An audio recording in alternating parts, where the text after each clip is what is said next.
بسم اللہ الرحمن الرحیم۔ السلام علیکم ورحمۃ اللہ وبرکاتہ۔ حضور نبی کریم علیہ الصلوۃ والسلام کی پیدائش سے صرف 55 دن پہلے یمن کا بادشاہ ابرہہ ہاتھیوں کی فوج لے کر کعبہ ڈھانے کے لیے مکے پہ حملہ آور ہوا تھا۔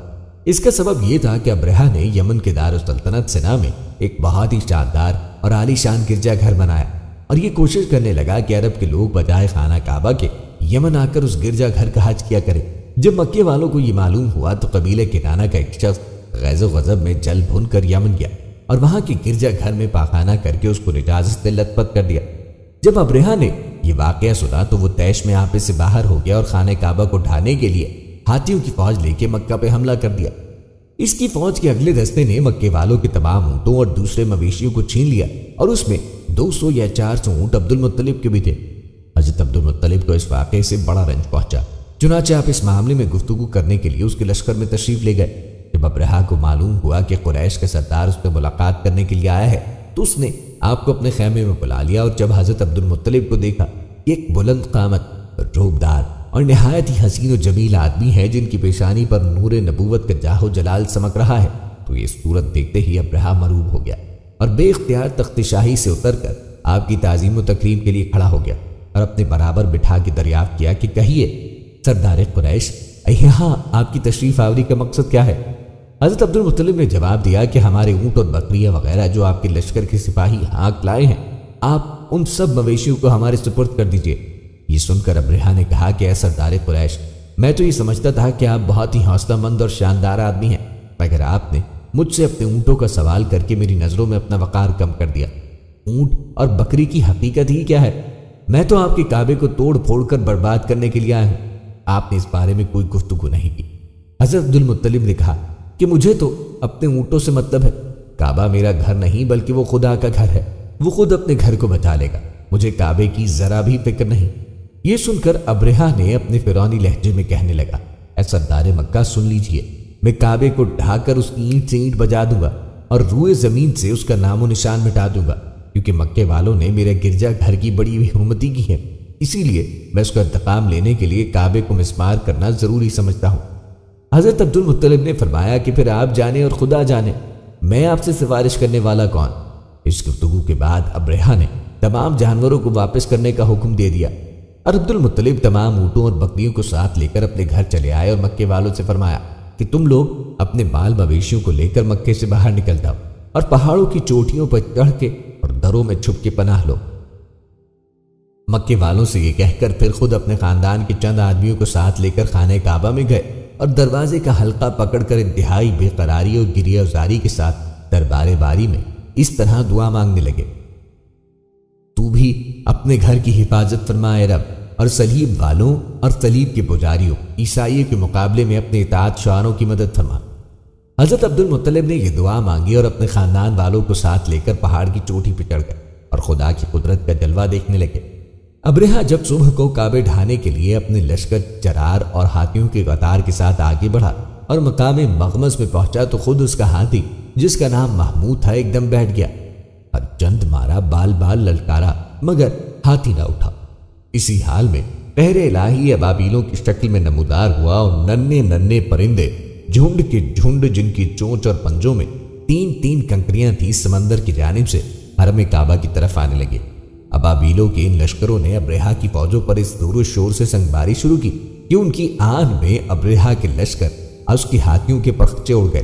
ابابیلوں کی سنگباری خداوند قہار اور جبار کے قہر کے غضب کی ایسی مار تھی کہ جب کوئی کنکری کسی فیل سوار کے سر پہ پڑتی تھی تو اس آدمی کے بدن کو چھیدتی ہوئی ہاتھی کے بدن سے پار ہو جاتی تھی۔ ابرہہ کی فوج کا ایک آدمی بھی زندہ نہ بچا اور سب کے سب ابرہہ اور اس کے ہاتھیوں سمیت اس طرح ہلاک و برباد ہو گئے کہ ان کی جسموں کی بوٹیاں ٹکڑے ٹکڑے ہو کے زمین پہ بکھر گئے۔ چنانچہ قرآن مجید کی سورہ فیل میں خداوند قدوس نے اس واقعے کا ذکر کرتے ہوئے ارشاد فرمایا، ہاتھی والوں کا کیا حال کر ڈالا، کیا ان کے داؤں کو تباہی میں نہ ڈالا اور ان پر پرندوں کی ٹکڑیاں بھیجیں تاکہ انہیں کنکر کے پتھروں سے ماریں تو انہیں چبائے ہوئے بھس جیسا بنا ڈالا۔ جب ابرہہ اور اس کے لشکروں کا یہ انجام ہوا تو عبد المطلب پہاڑ سے نیچے اترے اور خدا کا شکر ادا کیا۔ ان کی اس کرامت کا دور دور تک چرچا ہو گیا اور تمام اہل عرب ان کو ایک خدا رسیدہ بزرگ کی حیثیت سے قابل احترام سمجھنے لگے۔ جب آمنہ کے لال کی ولادت کا وقت قریب آیا تو عجیب عجیب واقعات کا ظہور ہوا۔ جو اس بات کی شہادت دے رہا تھا کہ اب اس ذات کی آمد کا وقت قریب ہو رہا ہے جس کے دم سے کفر کے ایوانوں میں زلزلے آ جائیں گے، باطل کی کمر ہمیشہ کے لیے ٹوٹ جائے گی، ورنہ ابرہا کے اتنے بڑے لشکر جراح سے مقابلہ کرنے کی ہمت اہل عرب میں نہ تھی۔ یہ وہ نبوی برکتوں کا ہی صدقہ تھا جو آن کی آن میں لاشوں کا ڈھیر بھر گیا۔ حضور نبی کریم علیہ السلام کی آمد سے قبل تمام بت منہ کے بل گر پڑے۔ بتوں کا سروں کے بل گرنا اس بات کی گواہی دے رہا تھا کہ بت شکن آیا، یہ کہہ کر منہ کے بل بت گر پڑے۔ جھوم کر کعبہ تھا کہتا الصلاۃ والسلام۔ جس سال نور محمد صلی اللہ علیہ وآلہ وسلم حضرت آمینہ رضی اللہ عنہ کو ودیت ہوا، وہ فتح و نصرت، تر و تازگی اور خوشحالی کا سال کہلایا۔ اہل قریش اس سے قبل معاشی بدحالی، عسرت اور قحط سالی میں مبتلا تھے۔ ولادت کی برکت سے اس سال اللہ تعالیٰ نے بے آب و گیا زمین کو شادابی اور ہریالی عطا فرمائی اور سوکھے درختوں اور مردہ شاخوں کو ہرا بھرا کر کے انہیں پھلوں سے لاد دیا۔ اہل قریش اس طرح ہر طرف سے کثیر خیر آنے سے خوشحال ہو گئے۔ نبی کریم صلی اللہ علیہ وآلہ وسلم کی ولادت کی رات ساسانی خاندان کے مشہور بادشاہ کسریٰ کا محل ایک گڑگڑاہٹ کے ساتھ ہلنے لگا اور اس کے 14 کنگرے ٹوٹ کے زمین پہ گر پڑے۔ فارس کی 1000 سال سے جلنے والی آگ ایک دم بجھ گئی۔ بحیرہ ساوا کا پانی خشک ہو گیا اور کسریٰ نے ایک پریشان کر دینے والا خواب دیکھا جسے اس نے اپنے قاضی کے سامنے بیان کیا۔ اس نے دیکھا کہ سرکش اونٹوں کے پیچھے تیز رفتار عربی گھوڑے ہیں جو دریائے دجلہ کو پار کر کے اس کے ملک میں پھیل گئے۔ اس خواب نے کسریٰ اور دیگر کئی لوگوں کو سخت گھبراہٹ میں ڈال دیا۔ چنانچہ کسریٰ کے نائب نعمان بن منذر نے عبد المسیح غسقانی کو سطح کاہن کے پاس بھیجا تاکہ اس عظیم معاملے کے بارے میں معلومات حاصل کرے۔ سطح کاہن ملک شام میں رہتا تھا اور کہانت میں بڑی شہرت کا مالک تھا۔ جناب عبد المسیح اس کے پاس آیا اور وہ ابھی اس کی قیام گاہ سے باہر ہی تھا کہ سطح نے اسے آواز دی اور اپنی کہانت کے زور سے وہ سب کچھ بتا دیا جس کی ابھی اس نے خبر بھی نہ دی تھی۔ سطح کاہن نے کہا، اے عبد المسیح، تم اونٹ پہ سوار ہو کر میرے پاس آئے ہو اور بے شک بڑے دور کا سفر طے کر کے آئے ہو۔ تمہیں بنی ساسان کی بادشاہ کسریٰ نے بھیجا ہے تاکہ تم محل کے زلزلے، آگ کے بجھنے اور خواب کے بارے میں پوچھ سکو جس میں اس نے دیکھا ہے کہ سرکش اونٹوں کے پیچھے عربی گھوڑے ہیں جو دریائے دجلہ کو پار کر کے اس کے ملک میں پھیل گئے ہیں۔ پھر اس نے کہا، اے عبد المسیح، جب تلاوت کی کثرت ہو جائے، صاحب عصا یعنی حضرت محمد صلی اللہ علیہ وآلہ وسلم ظاہر ہو جائے، وادی سماوا بہنے لگے، بحر ساوا خشک ہو جائے اور فارس کی آگ بجھ جائے، تو پھر ملک شام سطح کے لیے شام نہ رہے گا۔ جتنے کنگرے کسریٰ کے محل کے گرے ہیں، ابھی اتنے ہی بادشاہ اور ہوں گے جو یکے بعد دیگرے حکومت کریں گے، پھر ان کا سلسلہ حکومت ختم ہو جائے گا۔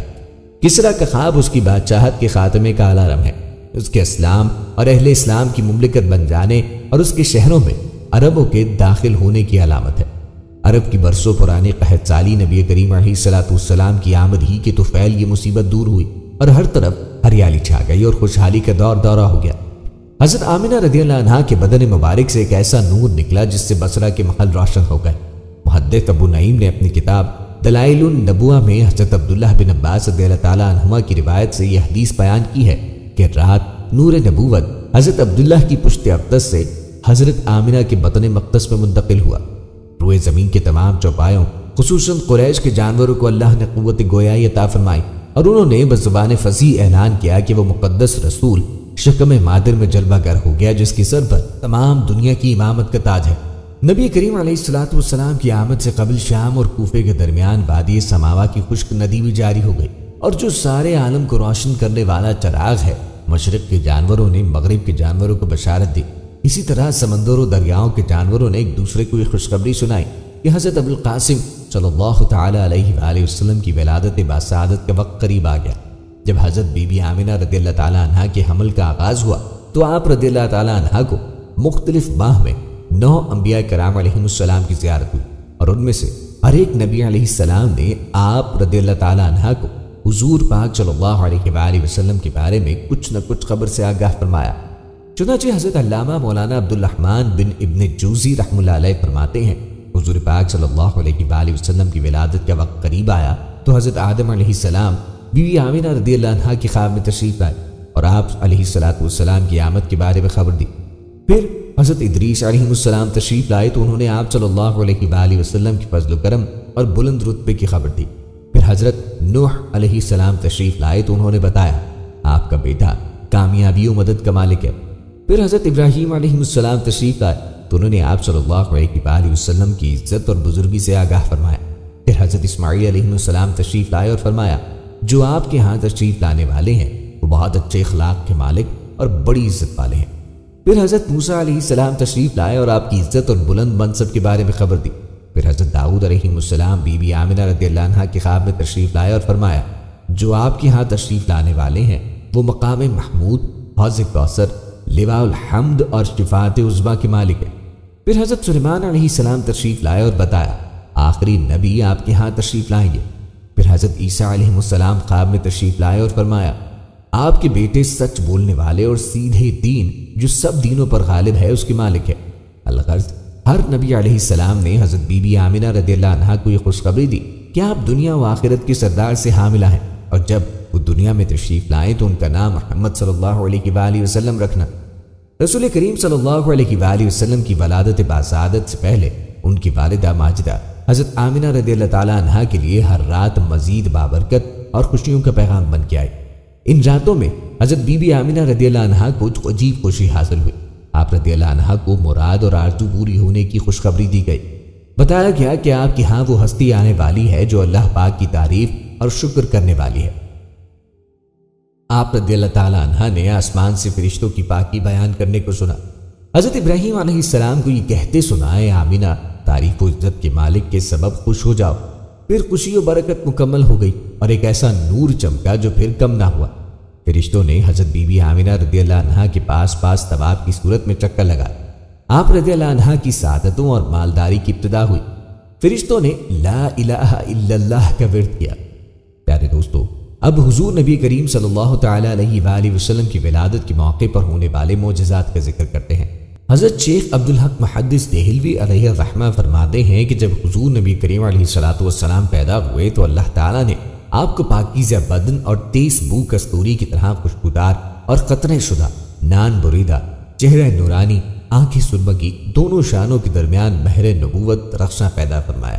حضور صلی اللہ تعالیٰ علیہ وآلہ وسلم کی ولادت پر اللہ تعالیٰ نے آپ کی والدہ ماجدہ پر ایک روشن بادل ظاہر فرمایا جس کی روشنی کے ساتھ ساتھ گھوڑوں کے ہنہنانے اور پرندوں کے اڑنے کی آوازیں تھیں اور کچھ انسانوں کی بولیاں تھیں، اور اعلان ہوا کہ محمد صلی اللہ علیہ وآلہ وسلم کو مشرق و مغرب اور سمندروں کی بھی سیر کراؤ تاکہ تمام کائنات کو ان کا نام اور حلیہ اور ان کی صفت معلوم ہو جائے، اور ان کو تمام جاندار مخلوق یعنی جن و انس و ملائکہ اور چرندوں پرندوں کے سامنے پیش کرو، اور تمام انبیاء کرام کے اخلاق حسنہ سے مزین کرو۔ اور اس کے بعد وہ بادل چھٹ گئے، ستارے قریب آ گئے اور منادی نے اعلان کیا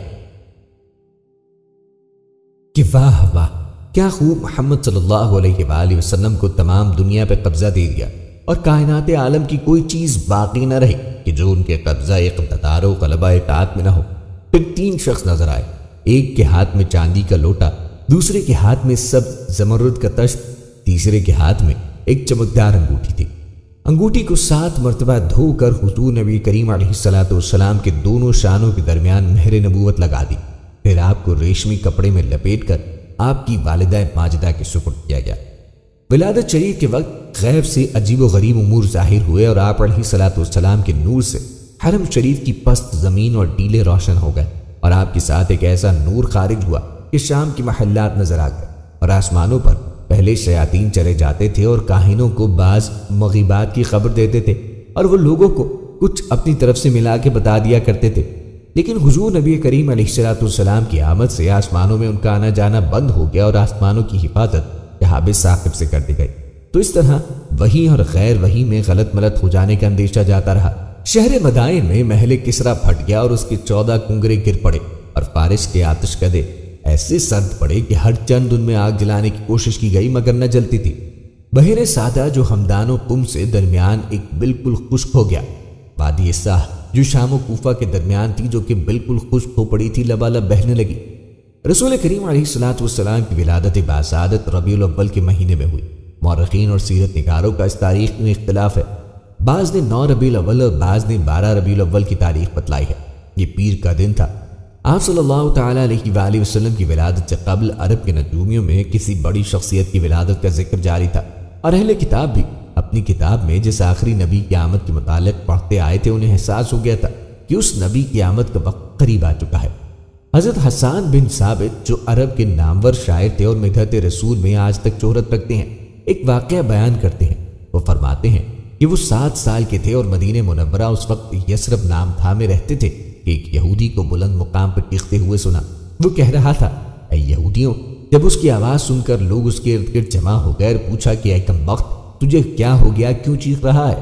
اس نے کہا، آج رات احمد کا ستارہ طلوع ہو چکا ہے جس میں وہ پیدا ہوگا۔ واقعے کے راوی محمد بن اسحاق رحمہ اللہ علیہ نے حضرت حسان بن ثابت رضی اللہ عنہ کے بیٹے حضرت عبد الرحمن بن حسان رحمہ اللہ علیہ سے دریافت فرمایا کہ ہجرت نبوی کے وقت حسان بن ثابت رضی اللہ عنہ کی عمر کیا تھی، تو انہوں نے بتایا 60 سال۔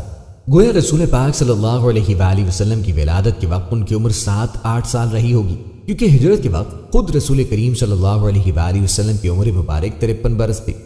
سیرت النبی میں درج یہ واقعہ ایک مثال ہے۔ اس طرح کے بہت سے واقعات تاریخ و سیرت کی کتب میں ملتے ہیں جن سے یہ ظاہر ہوتا ہے کہ ولایت نبوی سے قبل ہی لوگوں کا احساس ہو چکا تھا کہ آپ علیہ الصلوۃ والسلام کی تشریف آوری کا وقت ہو چکا ہے۔ بہت سے سیرت نگاروں نے لکھا ہے کہ جب آپ علیہ الصلوۃ والسلام کی ولادت ہوئی تو ایران کے شاہی محل میں زلزلہ آیا اور محل کے کنگرے ٹوٹ کے زمین پہ گر پڑے۔ کعبے میں رکھے ہوئے بت منہ کے بل زمین پہ گر پڑے۔ یہ گویا اس جانب اشارہ تھا کہ اب دنیاوی جاہ و حشمت کے جھوٹے محل زمین بوس ہونے والے ہیں اور خود ساختہ خداؤں کی عظمت ملیہ میٹ ہونے والی ہے۔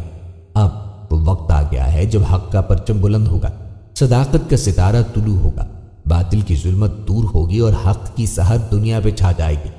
رسول رحمت کے والد محترم حضرت عبداللہ آپ کی ولادت سے قبل ہی انتقال کر چکے تھے۔ آپ کے دادا عبد المطلب نے جب پوتے کی ولادت کی خبر سنی تو کعبے میں جا کے سجدہ ریز ہو گئے اور اس نعمت پہ خدا کا شکر ادا کیا۔ بیوہ ماں نے جب اپنی شوہر کی نشانی کو دیکھا تو آنکھیں بھر آئیں۔ چچا ابو لہب نے جب بھتیجے کی پیدائش کی خبر سنی تو دل باغ باغ ہو گیا اور خبر سنانے والی باندی سویبہ کو آزاد کرتے ہوئے کہا کہ جاؤ تم میرے بھتیجے کو دودھ پلاؤ۔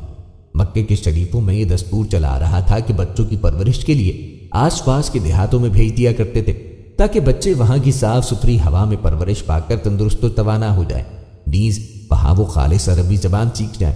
اصل میں مکہ ایک مرکزی شہر تھا جہاں ہر خطے کے لوگ آتے جاتے رہتے تھے جن کے اختلاط سے زبان بھی خالص نہ رہ پاتی تھی۔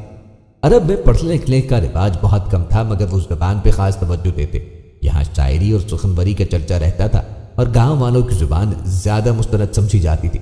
اسی لیے رسول کریم صلی اللہ علیہ وآلہ وسلم کو بھی پرورش کے لیے ایک صحرائی خاتون حضرت حلیمہ سعدیہ رضی اللہ عنہا کے حوالے کیا گیا جن کا تعلق قبیلہ بنی سعد سے تھا۔ حضرت حلیمہ سعدیہ رضی اللہ عنہا ان عورتوں میں شامل تھی جو مکہ معظمہ کے شرفاء کے بچے پرورش کے لیے حاصل کرنے کی غرض سے آئی تھی۔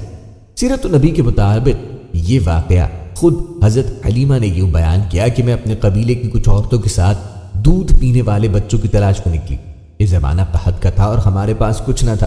ایک بھورے رنگ کی گدھی پہ سوار ہو کے نکلی اور ایک اونٹنی بھی ساتھ تھی جس سے دودھ کا ایک قطرہ بھی نہ نکلتا تھا۔ ہمارا شیر خوار بچہ بھوک کے سبب ساری رات روتا اور ہم سو نہ سکتے تھے۔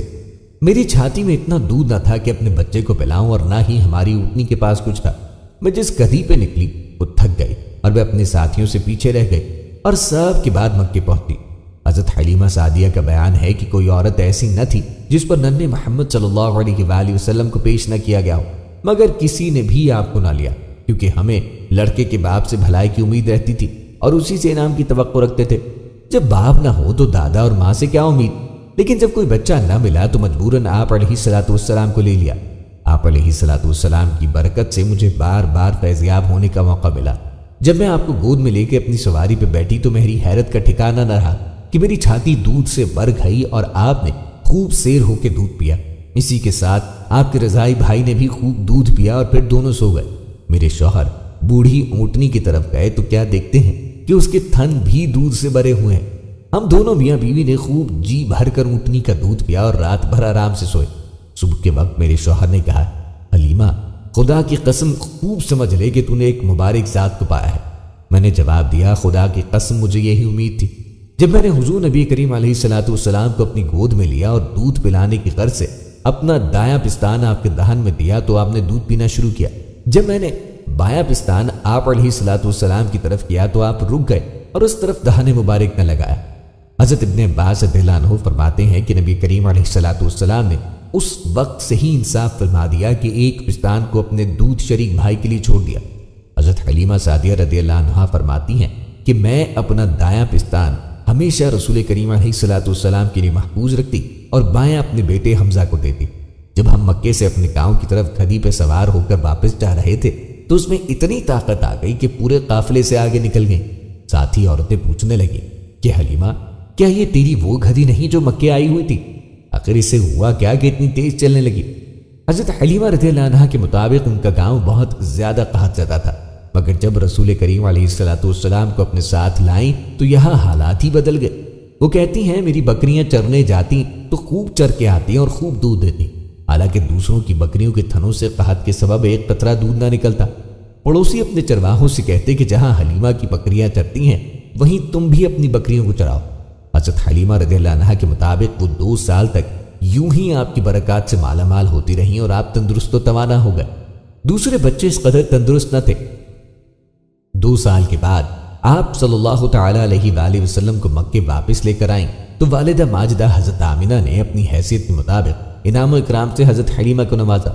حضرت حلیمہ رضی اللہ عنہا آپ کی برکات کو چھوڑنا نہیں چاہتی تھی، لہذا دوبارہ اپنے ساتھ واپس لیتی آئیں۔ رسول محترم صلی اللہ علیہ وآلہ وسلم نے خود اپنی ولادت کا ذکر بیان کرتے ہوئے فرمایا، اچھا سنو، میں اپنے باپ حضرت ابراہیم علیہ السلام کی دعا اور حضرت عیسیٰ علیہ السلام کی بشارت ہوں۔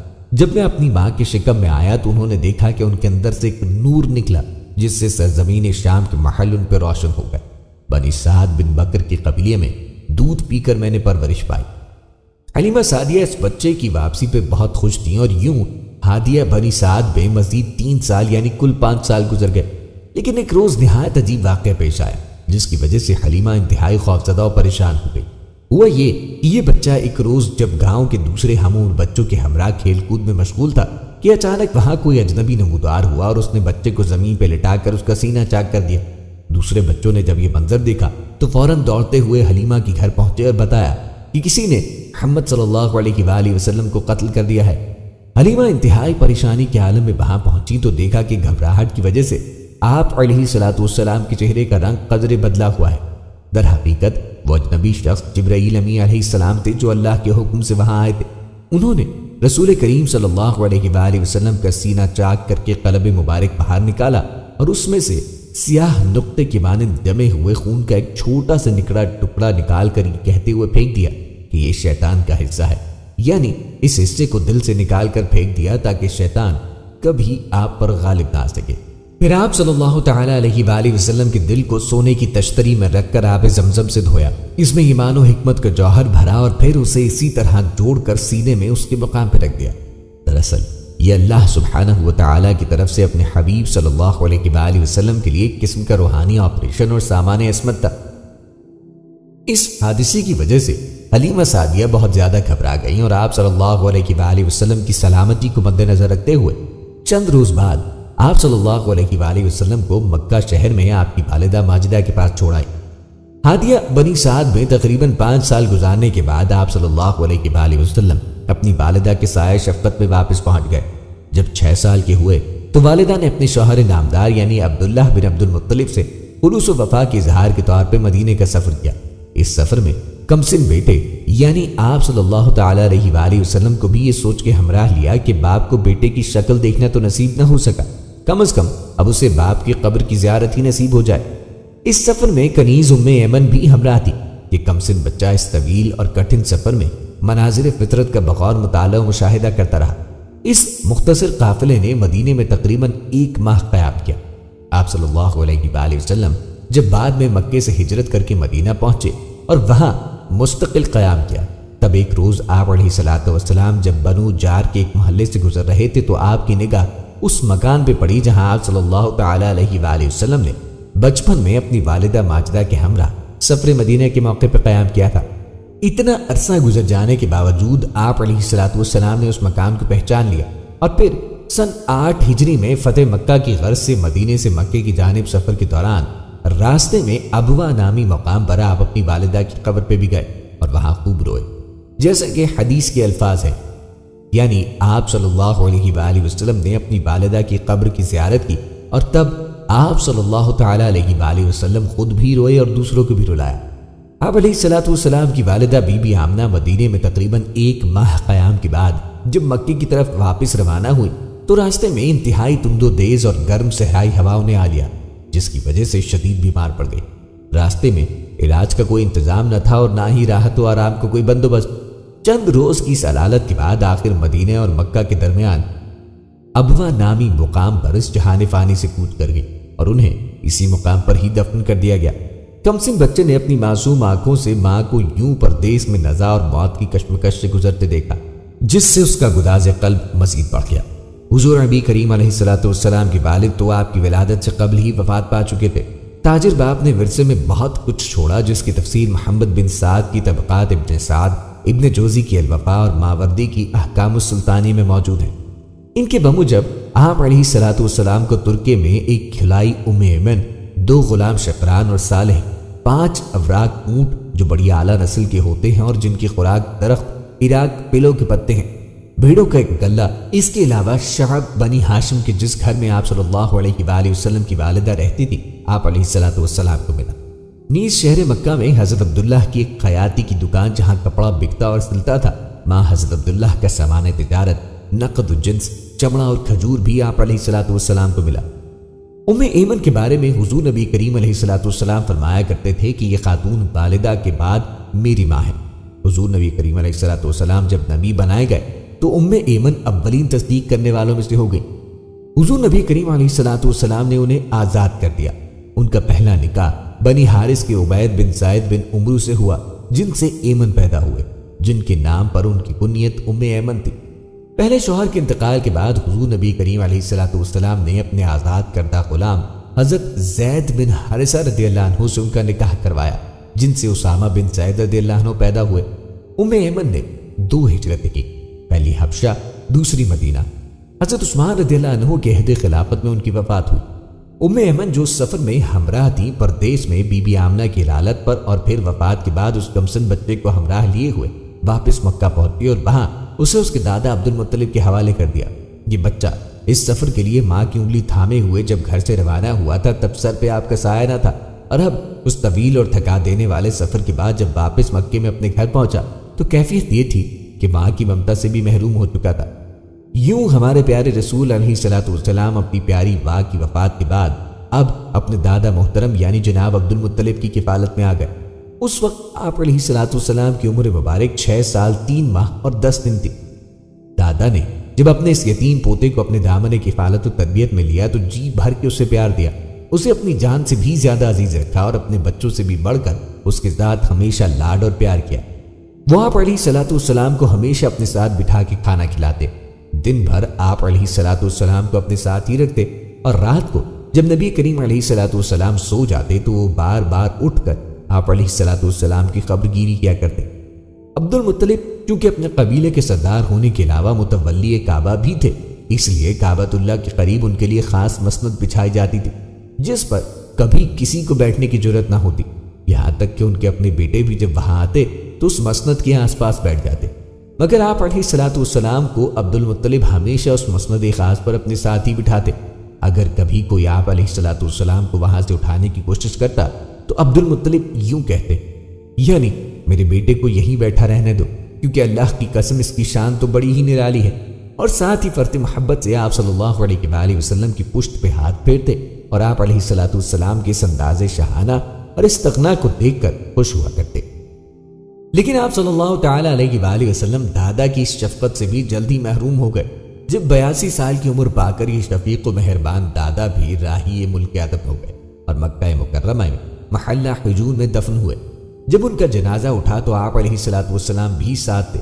شدت غم اور فرط محبت سے اس وقت آپ جنازے کے ہمراہ روتے جا رہے تھے۔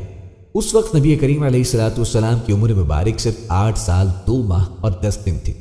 رسول اللہ کے دادا محترم عبد المطلب نے وفات سے قبل وصیت کی تھی کہ ان کے بعد آپ صلی اللہ علیہ وآلہ وسلم کی کفالت و تربیت آپ کے چچا ابو طالب کی ذمہ ہوگی۔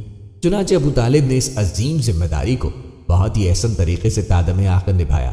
آپ صلی اللہ علیہ وآلہ وسلم سے وہ اس قدر محبت رکھتے تھے کہ آپ صلی اللہ علیہ وآلہ وسلم کو ہمیشہ اپنی اولاد سے بڑھ کے چاہا اور اپنے بچوں پر مقدم رکھا۔